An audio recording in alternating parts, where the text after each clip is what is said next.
ഓ അച്ഛനെ കണ്ടിട്ടില്ലല്ലോ. നീ ആദ്യം പോയി പല്ല് തേക്ക്.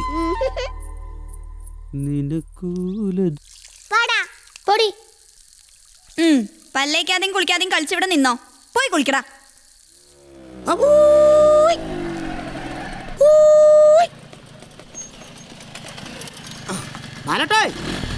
മീൻ വല്ലതും വേണോ ചേച്ചോട് ചോദിച്ചോക്കേ. ആ മീൻ വേണം. എന്ത് മീനാ? ആവലുണ്ട്. എന്താ വില? 350. ഔ 350 റുപ്യ. വേറെന്താ ഉള്ളത്? ചൂരയുണ്ട് 250. വേറെ പിന്നെ ചാളയുണ്ട് 50 റുപ്യ. വേറെന്തേലും ഉണ്ടോ?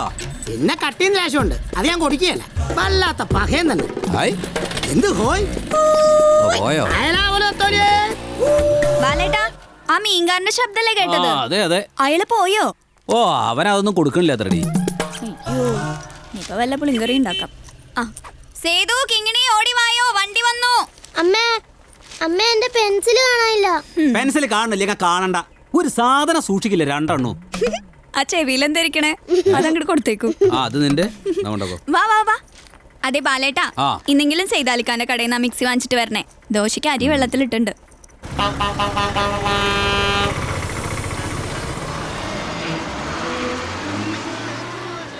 അല്ലാന്നും നിനക്ക് ഈ നട്ടുച്ചയ്ക്ക് ചായ കുടിക്കണ നേരെ വീട്ടിൽ പോയിട്ട് ഊണ് കഴിച്ചു. ഏടാ പകയാ, ഈ ഊണ് കഴിക്കണമെങ്കിൽ 1.5 കിലോമീറ്റർ നമ്മൾ തന്നെ നടക്കണ്ടേ പെരേൽക്ക്? അല്ലാണ്ട് പിന്നെ 1.5 കിലോമീറ്റർ ഊണ് നിങ്ങളഞ്ഞു വെച്ചിട്ട് ഇങ്ങോട്ട് വരും. മാണ്ടടോ, അതുകൊണ്ടല്ലേ നമ്മൾ ചായ കുടിക്കണേ. മോനെ സുക്കൂറെ, മടിയം മല ചുമക്കിട്ടോ.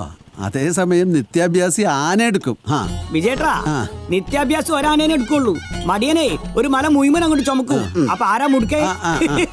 നിങ്ങൾ ഇങ്ങനെ വെറുതെ വിടലും വിട്ടോണ്ടിരുന്നോളി, ജോലിക്കും പണിക്കും പോവാതെ. എന്റേത്തിനാണ്ടോ നല്ല പോലെയാണ് ജോലിക്ക് പോണത്.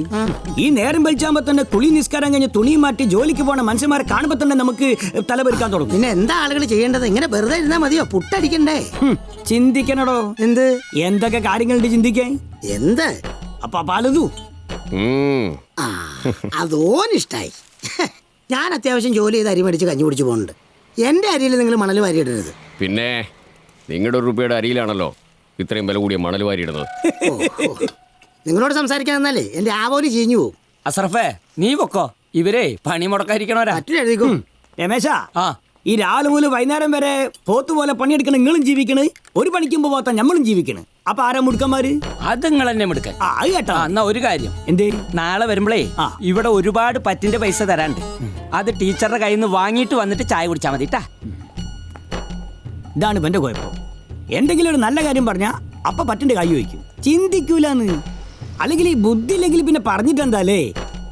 ഈ ബുദ്ധിയും ചിന്താശേഷിയുള്ള ആരെങ്കിലും എന്തെങ്കിലും പണിക്ക് പോയതായിട്ട് നിങ്ങൾ കേട്ടിക്കണോ വിജയേട്ടാ?